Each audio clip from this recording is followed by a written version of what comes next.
Will this be a December to remember? Hi, everyone. Welcome to the Market House. I'm Maggie Lake, and today I'm talking markets with Tony Greer, editor of the Navigator and co-host of the Macro Dirt podcast. Hey, Tony. Maggie, what's happening? How are you today? There's a lot happening. A new day of the month. Everybody's kind of back from the long holiday weekend we had here in the U.S., and it looked like we were going to see a pretty brutal sell-off. Things were really ugly looking at the beginning of the day, but stocks sort of moved off their lows through the day. They didn't quite get into positive territory, but they were certainly not nearly as bad as sorry, I'm here. I'm getting feedback someplace. Not nearly as bad as I think it looked like in the beginning. And so I don't know. How are you feeling about where we did see a lot of pain in crypto still, though? Bitcoin off 6.5%, but ETH, Solana, Doge down between 9 and 10. What did you make of the action first day of the month?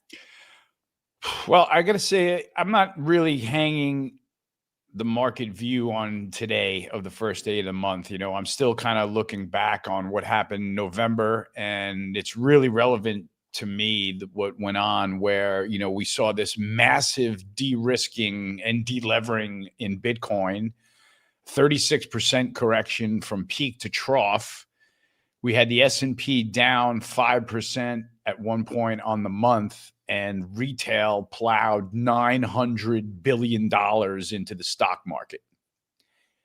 Turned the stock market slide into a flat on the month, notched the 7th consecutive month of gains for the S&P, finished the S&P back up above the 150-day moving average, which it had dipped below both of them in the last 6 sessions, I guess it was. So that recovery right there is pretty expletive astounding to me. So, it's got to do with, gold and silver silver breaking out to a new all-time high now above that double top at $55, extremely relevant. It's probably be quite a while before we see silver back below that price. That adds strength. The metals and gold miners have been the leading sector all year. They're now up. What are they up? 100 and something percent, 40% year to date. GDX still in the lead year to date with industrial miners and uranium miners. We've had uranium miners back off. But what was interesting about November, in addition to having gold miners be the best performer of the month again, we had a change in leadership right behind that. We had healthcare, solar stocks, and airlines file in with big gains on the month, help rescue the S&P. And if you look at everything that closed on the negative side, it was everything technology, right? So it was where we had NVIDIA's report out of the bag. I guess the stock kind of settled out a little bit lower after earnings, and every sector of technology settled in the red last month, while gold miners notched, a great month. And kind of beneath the hood of that turnaround rally, there were a lot of strength in natural resources, oil services, E&P. And that kind of coincides with me to a breakout that's taking place in the Bloomberg Commodities Index. So it's really interesting to kind of pick this apart a bunch of different ways, Maggie, but it looks like, the S&P rally feels like it might be back on its feet. It's going to be very interesting to see what pans out with the strategy, the stock. Now I'm talking about Michael Saylor's micro strategy, which is named Strategy, and it's not lost on anyone that as soon as he changed his name, the stock got halved. So it's kind of interesting what's going on there. There's guys like Peter Schiff saying, calling that a Ponzi and saying that the guy is going to get totally rinsed. And it's interesting now that the stock is trading below the net asset value of all the Bitcoin that he holds. So he's got a major problem on his hands that seems like it's just starting rather than, like it seems like it's starting to snowball now. I mean, the stock was worth 3 times what it's worth at last sale in July. Right. It was a $450 item. Now it's a $150 item. So, this guy is going to be facing a serious year-end predicament, I think. So we'll see what that does. It looks like he may be the seller that got shaken out of Bitcoin. There's a huge move lower on the screens in Bitcoin today. They're down. Ethereum's down 9%. Bitcoin's down 5%, and that's off the lows. So it's going to be interesting to see. I think that holds a lot of the cards for the entire risk complex right now. As we saw last 2 weeks, as Bitcoin was knifing lower, the stock market wanted to go with it. And it was interesting that the whole risk complex was kind of stuck in the mud while Bitcoin backed off. And then you saw stocks recover at the end of the month, led by miners and this breakout in silver, strength in gold close to the highs again. So the leaders are still in the lead. Those bull markets are still intact. We had a little bit of leadership shift last month, but that's what happens in bull markets, right? If you're a bear, you have to be severely disappointed that the S&P recovered from down 5%, closed unchanged on the month, and had different leadership there. Like if I'm bearish, I'm crumpling up that trade, and I'm throwing it in the trash now because it's over. Yeah. So a couple really interesting things you brought up that I want to unpack. And I just want to say hey to everybody who's joining us on Substack live and on YouTube. Great to see you guys. By the way, hey, Alyosha, JJ is in the chat. JJ writing about Michael Saylor and Bitcoin too. A really interesting piece. He has that on Substack. I encourage everyone to go check it out. So let me ask you a question first, what you said about retail, because that was really interesting. So do you feel like once again, sort of retail's on the front foot out in front of institutional money, and they're going to have to chase now what retail just did? I mean, that's sort of what we saw in April. Do you feel like that's happening again, or was this sort of more limited to just sort of doing some, buying the dip as we come into year end? How should we think about that retail part of it? Because it was always the sort of last in dumb money, what the sort of, if your taxi driver is asking you about it, we're in trouble. It was a bearish sign. Do we have to rethink that? Yeah, I think if you're not rethinking that, you're about to lose a lot of money. You know what I mean? Like it was retail that rescued the S&P down at 5K from the hands of European fund managers with decades of experience that were hurling stocks into any bid on the screen when the U.S. was in an uninvestable country. And retail sat there and said, well, we think it's investable, so we're going to invest. And next thing you know, the S&P was 2,000 points higher. Mm.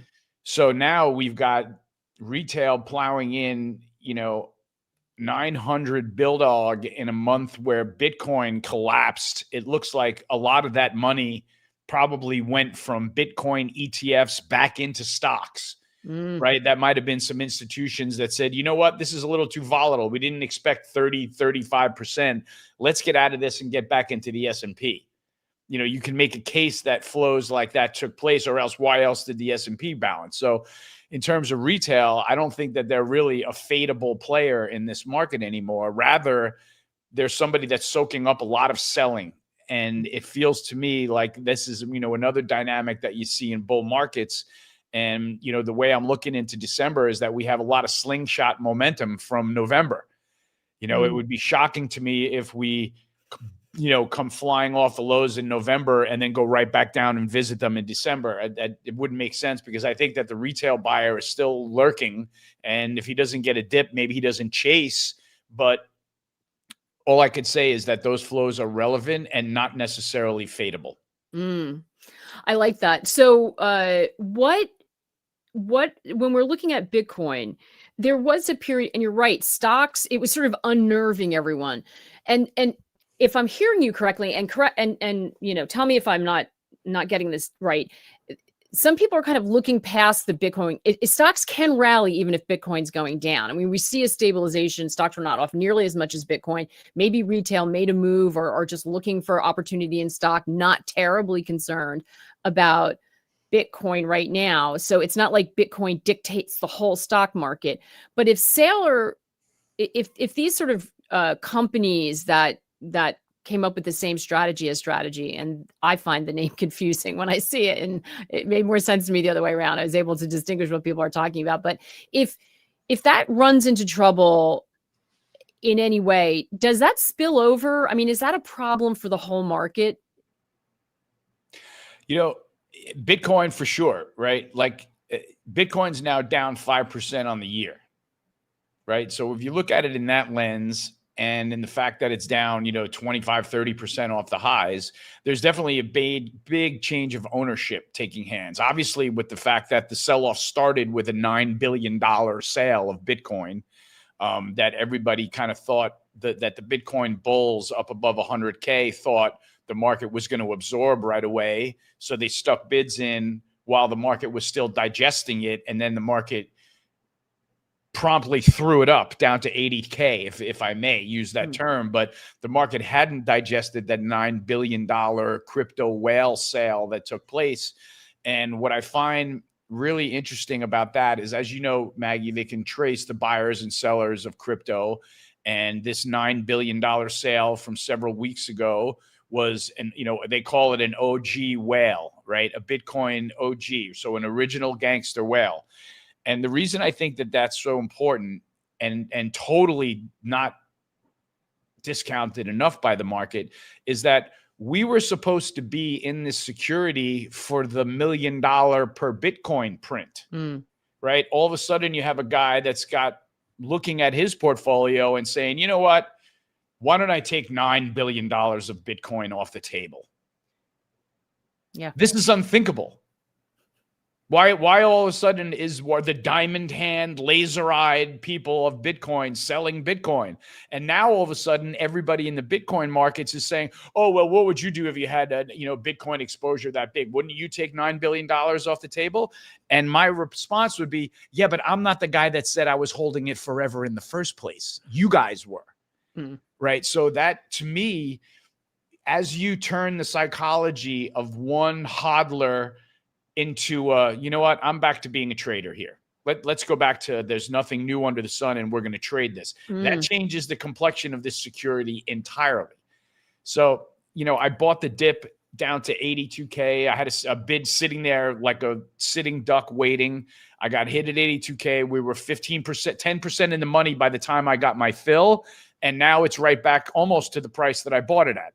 So I am going to happily pass out of this trade as a scratch if it goes back below my entry price. I'm going to get my popcorn out and I'm going to see what happens to Michael Saylor, because that's the next chapter in what does risk have in store for us in the markets. Yeah, those are excellent points and really good. And so it's twofold, right? What does Saylor do? What does he have to sell if he's again? And is it now a different game where people who were holding are now trading, and could we see more of that? It's a sentiment thing now, isn't it? And possibly, or you're going to see something come in. But the conversation, and the reason I ask you this is as always, you have your finger on the pulse, because in the last few days, I just did a couple of interviews where people were really vocally negative on Bitcoin in a way that reminded me of times past. Like it felt like we left that area or era, and people were, like maybe it wasn't for them, but they weren't flat out saying it has no value. And I'm not saying it does, by the way. I talk to loads of smart people and I understand the conversation. They're not saying, by the way, blockchain or technology or payments or all the innovation, but specifically sort of Bitcoin store value, hedging tool, diversification tool. And I just talked to a couple of people who were so negative about it. And I thought, oh, that's interesting. And that's different. And now you just laid out a really nice full background on the sentiment that you're watching. So I think it's important for everyone, especially if you have high exposure to that, maybe just take a step back, do some reading. I mentioned JJ has a piece out. A lot of people sort of asking some questions. And again, a lot of smart people will come out and give a lot of good reasons why they still believe in it. But it's just, I think, good to do a sort of, inventory right now. So that's great stuff, Tony. Thank you for that. Yeah. What would make you change your mind and be sort of more positive? Like if there was a big buyer, like what would make you think, okay, that was a difficult period, but we're kind of back now? It'll be all technical for me. And if you're going to put if you could put my hand to the fire, I will give you an answer, Maggie. I would say that, I'm treating this just like every other security out there. You know what I mean? I'm an old macro fart, and I don't think that there are any magic carpet rides to wealth or anything like that. I kind of just trade what the screen gives me. And I would say that I really, as much as I did buy this dip in Bitcoin and I'm prepared to pass out at 82K, I don't really get incrementally bullish again until it recovers 100K. Like it's got to start like making a move back up above moving average resistance before I can really give it any technical respect. The first level is the 50-day at 101,000, and then up to 110. There's another band of moving average resistance. If it got above there, then it goes blue sky in my sort of vernacular, and I can get bullish for the trend to resume with a nice correction in the rearview mirror, obviously. But until then, there's like 5 highs above 110 that I'm scared of right now. It feels like it's going lower. So we'll see what happens. But, it doesn't get my real respect back until it starts violating moving average resistance now. Yeah. And I have a feeling we're going to want to watch liquidity with that too. That's another thing that tends to influence Bitcoin. And I'm sure Michael Howell's been writing about it. So check out his Substack as well. Steve Cronenberg just said, hi, Maggie and Tony, all-star lineup for Nashville. Yeah. That's right, Steve. In the middle of all the market action today, you actually broke some news as well about a couple more speakers, right, Tony? Maggie, I'm so excited. I was so excited to release the last 2 speakers on our roster, Cuppy and Brent, right? Brent Johnson, because I was so excited because, when I thought about the dream team roster, I wrote down my dream team and I got it. And so I'm really elated that everybody was able to make it. I can't even believe that the guys that I look to for my own investment advice are all coming together for me to present to our audience who's showing up to get their investment advice. And I feel like I've put together about the best roster that I possibly could for people. And that's why the tickets are flying out the window. So I'm so stoked about it. I can't even tell you. Yeah, no, I am too. And someone just said to me today, there's so much uncertainty. And I felt like that's how we started 2025, like the fog of uncertainty. It was so hard because there were so many cross currents on the macro landscape.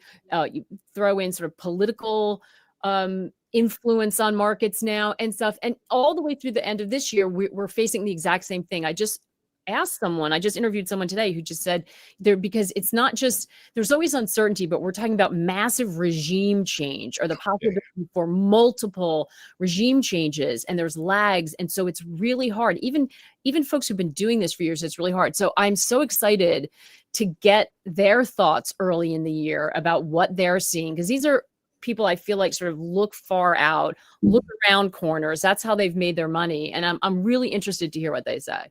Oh, I can't wait. And the timing of it is really carefully placed, Maggie. I like to get through the turn of the year and the first couple of weeks of the year to kind of let any unexpected episodes transpire. And then I can kind of get my trade or sea legs sometime in January, February, and at least start establishing a view of, well, all right, this is what I think is going to happen this year. This is literally what I do for a living. So timing it late February is kind of like perfect timing to have an actual outlook for what you think is going to happen for the next 10 months and have some accountability to it. So I'm really, really excited for that. Yeah, and these guys will come from a different point of view too. For those of you who don't know Brent Johnson, he's sort of the dollar milkshake theory. Currencies are going to be hugely important. We see what's happening today. Everyone watching Japan, Treasury yields moved up. We have a supposedly Fed rate hike coming next week, but Treasury yields are moving higher, dollar lower, as everyone watches the dynamics in Japan. So a lot of big macro pieces of the puzzle here. So really interested to hear what they'll have to say. So hopefully lots of you can come. Joe Torre would be happy with your lineup, TG. Oh yeah, totally, man. Casey Stengel would be impressed with my lineup. I mean, exactly. JJ, Dillian, Doomberg, Grant, Brent, Cuppy, who doesn't really give presentations, is like, I want to come to Nashville and hang out with you guys, so I'll give a presentation if you want me to. So I'm really, really psyched about that. Yeah, Cuffy's the best. He doesn't mince words. I think it was Brent who said, in addition to sort of all the sort of big thinking from investment and global perspective, I think Brent said that he and Cuppy would take care of the Caribbean pirate shenanigans as well. Yes. Yeah, I thought that was great. Perfect. It's going to be really fun. And I'm super happy to be able to be there hosting it and to hopefully get to meet a lot of you in person. So really excited. Nothing like in real life. So we've dropped the link in the description and you can just go to tgmacro.com/conference if you want to get your tickets. But we hope to see you there. I got to go shopping for my boots for that. Yeah. So, okay. Drop your questions if you have any in the chat. One of the things that we are getting questions about are metals, and you mentioned them before in the miners, but I want to dig in a little bit more about that. And I actually caught up with Tavi Costa. He did our For the Record this month on his trade idea, and he's super bullish silver in particular. And he made the case. Here's a little clip from that. I think it's a matter of time for us to see silver prices potentially even at triple digits. I think we're in the process of seeing not only a big breakout in the metal, but also with authority, a breakout that we're going to see, a price that we haven't seen in historically. And that to me is where the big change is likely ahead. So I'm really excited about it. And the miners will also be another way of finding leverage, not in a debt sense, not in that way, but leverage to the price itself. And I'm very focused on that part of the market because I think that's where most of the returns, at least in my portfolio, will come from. Great timing for that. We just happened to hook up last week, right before silver hit a high. That full interview is on the Market House Substack. So Tony, how are you feeling about gold and silver here? We've obviously had quite a run. Do you think that we're at the beginning of a breakout? Would you be cautious at these levels? You got to give silver a lot of credit, right? Silver is doing what gold did on the way up after it broke out from 1,800 and ran to 3,500. And what I mean by doing what gold did is as follows. Silver gets into a formation where there's a double top at 55. It is all over the front page news that gold and silver are the new investment. It's a popular trade. It had every reason in the world to have a significant pullback, right? Sentiment was tilted. Positioning is tilted. There's a double top on the charts, and silver crumbled up the double top. It never even visited the 50-day moving average, and it took off again and broke through that level. That has to make you sit up in your chair and pay close attention. And that's why you can give, Tabby all the credit in the world for being ahead of this and now calling for potentially triple digit silver. It's suddenly a lot less crazy than it was a couple of weeks ago, right? When there was a double top at 55. Now that has been eradicated, turned on its head, I would expect that to happen again against other topping formations until silver finally finds its price. So that's what gold did on the way up from 1,800. It was like, oh my God, outside day down in gold. That might be it. New high 2 days later, right? You got to pay attention when shit like that happens. That's bull market price action. I have a PhD in that. And that's when you know that there's something going on, whether or not you're in it or not. So yes, yeah. I do agree that silver is marching on its way now to a new breakout level. It's going to find a new higher range above $55. I would be thrilled, if you really want to see gold go with it, right? It would make it really easy for both metals to be climbing to new all-time highs at the same time. And it just feels like that's the way we're going right now, right? These bull markets are well intact. They won't really mess with the moving average support because the buyers are in line on the way there and we can't even get them to trade. So, and this is where when the buyers don't get enough, they come to the market and they pay offers. So that's the phase we're in now. And I think, as much as it's possible that it could stop tomorrow, I feel like it would be foolish to think this is going to end anytime immediately in the near future. Yeah, very specifically, J&J said, well, it's a two-part question, but maybe tackle the second part first. Does TG look at soft commodities like soy or wheat? I'm thinking they might be the next leg of the commodity bull market. If not, how is he managing a silver position right now? Is he adding, trimming, or just chilling on this breakout? So there's two, put it this way. I'm not adding. Silver hasn't been my trade, right? So I'm trying not to just jump on the coattails of the people that have had the silver trade. Congratulations to them. They're in the arena with the gold medal. I think it's tremendous, right? I've been in the gold trade. I've been in the gold miners trade. I've been in the industrial metals trade with the idea that I'm bullish silver, right? Like that's kind of an underlying idea. So yes, I'm bullish. And while I don't have the position on, there's only two positions to have right now. And it's either long or very long. You know what I mean? Like there's no other way. It's broken out above 55. You should be safe above $50 because that was kind of the old historic double top from the Hunts and from 2011. And so we're well through that now. And I kind of think that that's the view that you got to have on it. Like we're through the historic levels where, there's nothing better than being long securities trading to new all-time highs. And if you've got some silver physical metal and you've got some gold physical metal, that's the position that you're in right now. So it would be great to see them march toward new highs in unison. Like I said, the only way to play it is to be long or very long. Fading it is not even a smart idea at this point, I don't think, as crazy as that sounds, but I feel like it's true right now. And what about soft commodities? Are you doing that or no? That's the thing that I was going to follow. You know, Maggie, I was pointing out wheat when it was testing moving average resistance, and a couple of weeks ago there were some big moves in grains while the metals markets were heating up. I'm kind of, what that's done is reminded me, like, dude, don't take your eye off of this BCOM chart that you've pointed out. And I'll send you the chart, but you know, I drew a big cupping bottom pattern through 2023, 2024 at the dead ball low, and then up through the higher lows in 2025.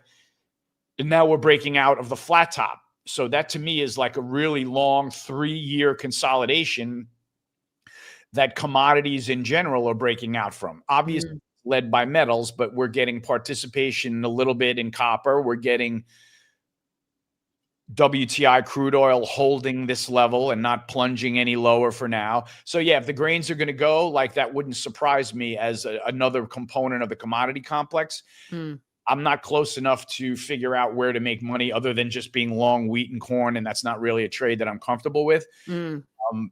But yeah, like my whole idea is that, you know, we're kind of witnessing this really obvious circular financing in AI, and all of a sudden the stocks are going sideways instead of exploding. So I feel like we may be in this phase where money can come out of that AI tech trade and go flying into the commodity space, right? What did we just talk about happened in November, right underneath the ultimate leadership? Everything in oil went up last month. You know, so maybe that's the beginning of that happen while the BCOM breaks out of this long-standing pattern. So yes, I have an eye on grains. No, I don't really think they're going anywhere, and I'm not playing them, but I am trading with an upside bias to commodities in general. Like that's the length that I want to have on now. Yeah, that makes sense. Someone else has a question. Sorry, I can't exactly see, some of your handles are coming in weird. And if you usually get an email notification about the show, I apologize. One of our team members is going through some tough stuff, and we're supporting them as much as possible. Team members, our tiny itty bitty team. So we're supporting her as much as possible. And so some things are going to be a little wonky and be missing, but that's not what's important right now. So we appreciate your patience with that. And one of them is that you're coming in weird to me, but whoever it is, if not discussed, would be nice to hear on offshore drillers, refiners, services. A couple of smart people are moving around in that space. Yeah, you know, and I'm a kind of a generalist in oil space. I just look at it as oil services, E&P, the commodity, really keep it very simple like that.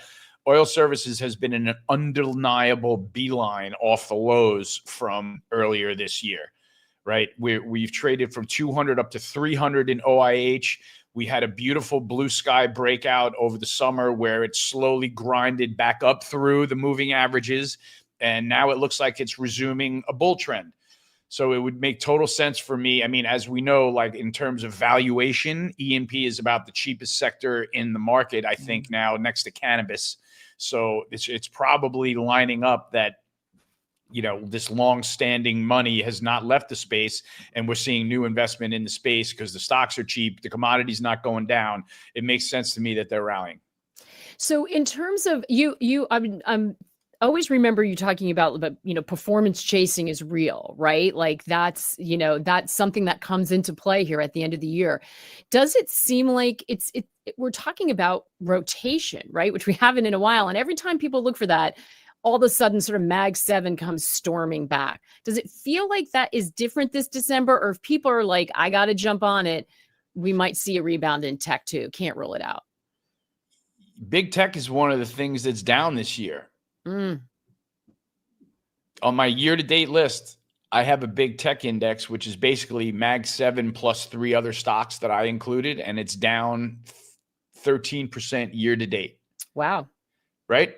Sneakily down, right? You wouldn't have thought that it's down on the year, but what we maybe set up for next year, and I don't know, but it could be a repeat of 2022, where we saw headline inflation really creeping into the picture, commodities taking over, tech getting beat up. Could be a year like that in 2023, right? I wouldn't put it past the markets to do something like that, especially the way we're coming out of this year, you know, with metals and mining at the top of the board and technology sort of lagging now. If technology starts selling off, it wouldn't shock me to see a lot of the money go right into the commodity space, given the setup. Wow. Interesting. Are you worried about the Fed next week? Do you think that's going to be an event that we're going to have to trade through, or sort of investors focused on other stuff? I'm not good enough to handicap the Fed, Maggie. You should know me by now. I wait for the Fed to happen and then react. That's the only thing that I know how to do. I'm a one-trick pony with the Fed. I get brain damage I used to do the prediction thing and try to get in the ring and say what they're going to do. And then now I get too much brain damage. And the reality is I don't do anything until the Friday close after the FOMC meeting anyway. That's when I kind of like to get a read on what happened and react to that. Like I let the market trade for a full day or two, see what's moving, what's going to finish strong, finish weak, and make my decisions based on that, if that's fair. Yeah, fair enough. Michael Burry, we talked about this really briefly before I came on, and I pointed out because he's joined Substack and seems to be super active there. What do you make of that? I mean, is that, a lot of people were concerned when they saw him making moves around tech and NVIDIA.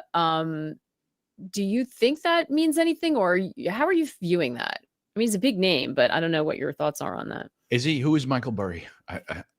No, seriously, that's my response. Like, I don't know why he gets so much press anyway. You know what I mean? I have such a strict noise cancellation policy on him. I remember when he put on that big short however many months ago, and I was like, well, it's interesting, but I'm bullish and I'm not selling anything because this guy's bearish. And like, I would never make a decision like that. And whoever he is, I don't care. And I lost all respect for him when I heard that he like put out all these shorts, closed the positions, and went out and started a Substack. Like, isn't this the guy that killed the housing bubble? You know what I mean? Like, didn't he make a fortune and now he's collecting Substack fees? Like, I mean, go, you know what I mean? Go enjoy your fortune. I don't really need to know what you're doing in the markets. I don't care. He doesn't have a good record. I'd be more interested to know what Paul Tudor Jones thinks about the markets, or Steve Cohen. If only they would start writing on Substack and tell us all. Yeah. And I would subscribe to. That's a different story. They will, but only after they do it, right? We only find out long after they've made their moves. Totally. Fantastic stuff. Sorry to be rude there, Maggie. That's just where I have Michael Burry. No, that's why I asked you, because people, it's someone saying Michael Burry is a reverse indicator. No, it's these are the sort of narratives that come out. So I always like to get people's thoughts on them, and so what's so hard now is what's worth paying attention to and what's noise. True. And so every time someone's on, that's what we're trying to do. Just cut through what should we be paying attention to, what's real. And what should we dig into more, right? Like what should we do some homework on? That is your skill set, Maggie. That is for sure. Yeah, well, that's what we try to do. And you help us every time. So appreciate it. Fun to start the month and week with you. Super pumped about Nashville and all the news, good news coming out on that. I feel like everything we touched on today is I'm going to just start my long notebook of things that we're going to talk about, because I want answers to all of these things from this guy. I've already started putting together my presentation for Nashville, believe it or not. There's all kinds of narratives and threads going on in there, and I'm excited to whittle it down as we go. It's going to be great. It's going to be fun. Okay, guys, come join us there if you can. Thanks for joining us today. We appreciate it, and we will see you again on Wednesday. As always, take care and good luck out there. Thanks for having me, Maggie.